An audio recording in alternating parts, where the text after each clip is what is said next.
உங்கள் அனைவரையும் வணங்கி வரவேற்கின்றோம்.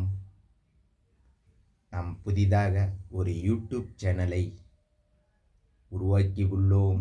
ஏறத்தாழ அந்த ப்ராசஸ் கடந்த காலங்களில் நடந்து கொண்டிருந்தன. அது அதிகாரப்பூர்வ நேம் அனௌன்ஸ் பண்ண போகிறோம். யுவ மகாராஜா அப்படிங்கிற யூடியூப் சேனலை ஆரம்பித்திருக்கின்றோம். கீழே உங்களுக்கு டிஸ்கிரிப்ஷனில் கொடுத்துட்றோம். யூடியூப்பில் போய் ஏறத்தாழ நம்ம கடந்த 4 ஆண்டுகளாக 150க்கும் மேலே எபிசோடுகள் செய்யப்பட்டிருக்கின்றன. அது அனைத்தும் விரைவில் அப்லோட் செய்யப்படும். மீண்டும் ஒரு சத்தியத்தில் இணைவோம். இன்றைய தலைப்பு திருவிழா. நம்ம அன்பர் ஃபேஸ்புக் அன்பர் ரொம்ப ஒரு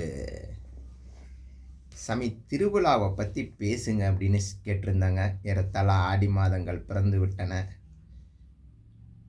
பண்டிகை, குழந்தைகளுக்கு பண்டிகை, பெரியவர்களுக்கு உறவினர்களுடைய சந்திப்புகள், இந்த மாதிரி பல மனிதர்கள் பல ஊரிலிருந்து ஒரு இணைவதற்கான ஒரு வீடுகள், ஒரு ஊரிலே ஒரு கோயில்கள், திருவிழாக்கள் இதெல்லாம் நடத்த வேண்டிய முன்னோர்கள் செய்து வருத்த ஒரு இன்ஃபர்மேஷன் டெக்னாலஜி தான் திருவிழா. உண்மையாலுங்க இப்போ தான் ஃபேஸ்புக்கு, இன்டர்நெட்டு, யூடியூப்பு, வாட்ஸ்அப்பு, நீங்கள் வீடியோ கான்ஃபரன்ஸில் பேசிக்கிறீங்க. அந்த காலத்துலலாம் பார்த்தீங்கன்னா நம்மளுடைய டெய்லி கேலண்டர் ஷீட் இருக்கும் பார்த்தீங்களா. இன்றைக்கி ஆடி மாதம் பிறந்துருச்சு. இப்போ நம்ம ஊரில் எடுத்துக்கிட்டிங்கன்னா நாம் இருக்கிற ஊர் ஆட்டியாம்ட்டி. நம்ம ஊரில் கடைசி வாரம் தான் பண்டிகை.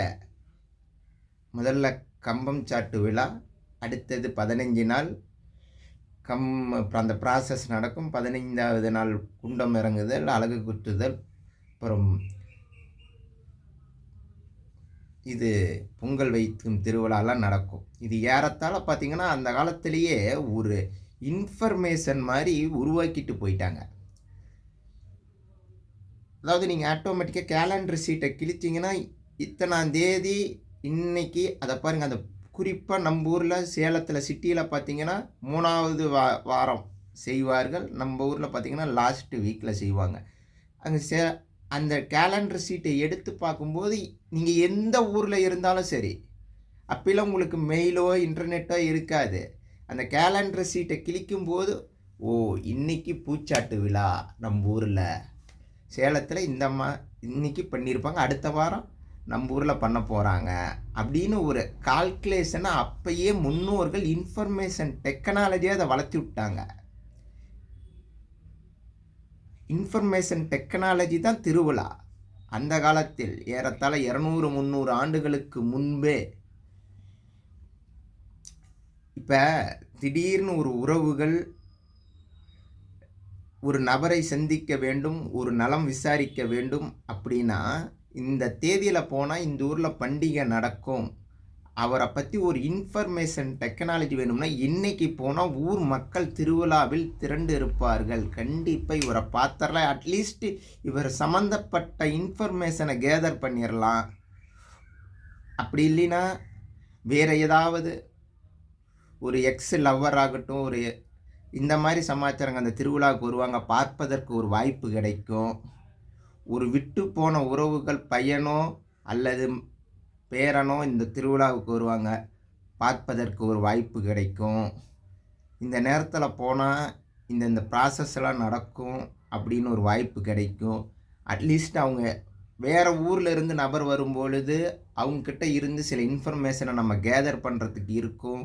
அப்படிங்கிற ஒரு ப்ராசஸ் தான் இந்த இன்ஃபர்மேஷன் டெக்னாலஜி தான் இந்த திருவிழாங்கிற ஒரு ப்ராசஸ். மற்றபடி கோயிலுக்கு நடத்த வேண்டிய எல்லாம் அதெல்லாம் இந்த முறையாக நடந்து கொண்டு இருக்கும். பல பேர், எத்தனை பேர் நமக்குன்னு பார்த்து சொல்கிற மாதிரியே இருக்குது அப்படின்னு மைண்டில் ஓடுறவங்க. உண்மையாலும் பல உறவுகளை இணைப்பது தான் திருவிழா. ஒரே ஊரில் இருக்கிறவங்களுக்கு இது பிரச்சனை கிடையாது. கல்யாணம் பண்ணி கொடுத்துறவங்க அவங்க ஊரில் இருந்து நம்ம ஊருக்கு வர வேண்டியதற்கு ஒரு சந்தர்ப்ப சூழ்நிலை உருவாக்குவது இந்த திருவிழாங்கிற ஒரு பண்டிகை. வந்து பேரன் பேத்திங்களோட திருவிழாக்களை எல்லாம் சுற்றி பார்த்துவிட்டு, இல்ல வேற ஊர்ல நம்ம போய் இருந்தோம்னா கூட, "ஏப்பா இன்னைக்கு உங்க ஊர்ல பண்டிகையே என்ன ரீசனுக்கு போகல?" அப்படின்னு அந்த இன்ஃபர்மேஷன கேதர் பண்றது. ஒரு கொண்டாட்டங்கள், மனிதர்களுக்கு லீவ் விட்டு ஒரு என்ஜாய்மெண்ட்டு. வருஷம் 365 நாளும் உழைத்துக் கொண்டிருக்கின்ற நபர் அன்னைக்கு ஒரு 10 நாள் லீவ் விட்டா, அவங்களுக்கு தேவையான ஏப்பா எல்லாருமே மனுஷன் தான்யா. அவங்களுக்கும் சில நல்லது கெட்ட விஷயங்கள்லாம் இருக்கும். உத்தமனா இருக்கிறதே முதல்ல வந்து மிகப்பெரிய ஒரு பாசிட்டிவாவே எல்லாமே நீங்க நெனச்சுக்கிட்டே இருந்தீங்கன்னு வைங்களேன், அதுதான் உங்களுக்கு ஒரு நாள் எகெயின்ஸ்டா மாறும். நல்லா ஆழ்ந்து சிந்தித்து பாருங்க. இந்த கடைசி வார்த்தையை நான் சொல்வதை எத்தனை பேத்து லைஃப்ல நானே சாமி இத பார்த்து ஏமாந்துருக்கிறேன் அப்படின்னு.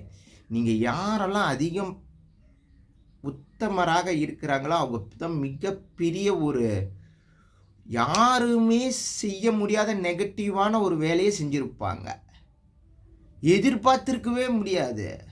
இந்த வள்ளு வள்ளுன்னு உழைக்கிற நாயில எதுக்குமே ஆகாது. இவனா? அப்படிங்கிற செய்திலாம் வரும்போது பார்த்தோம்னா, அப்படியே ஷாக்கிங் ஆயிடுவீங்க. அது மாரி இந்த பண்டிகை காலகத்தில விசேஷமா இருக்கிறவங்கலாம் அதெல்லாம் முடிச்சுட்டு, அடுத்த நாள் அவங்கவங்க டியூட்டிக்கு போயிடுவாங்க. நல்லா யோசனை பண்ணி பாருங்கள். திருவிழாங்கிறது மிகப்பெரிய ஒரு அற்புதமான ஒரு இன்ஃபர்மேஷன் டெக்னாலஜிய உருவாக்கி விட்டு சென்று விட்டார்கள் நம் முன்னோர்கள். அதை நாம் கடைபிடிக்க வேண்டும்.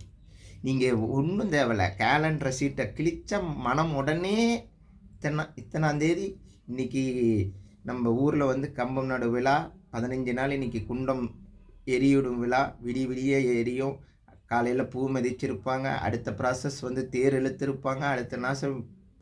அடுத்தது ப்ராசஸ் பொங்கல் வைத்திருப்பார்கள், கெடா வெட்டியிருப்பார்கள், கோழி வெட்டியிருப்பார்கள்.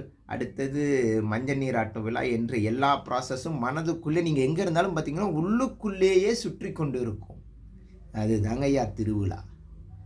மீண்டும் ஒரு சத்தியத்தில் இணைவோம்.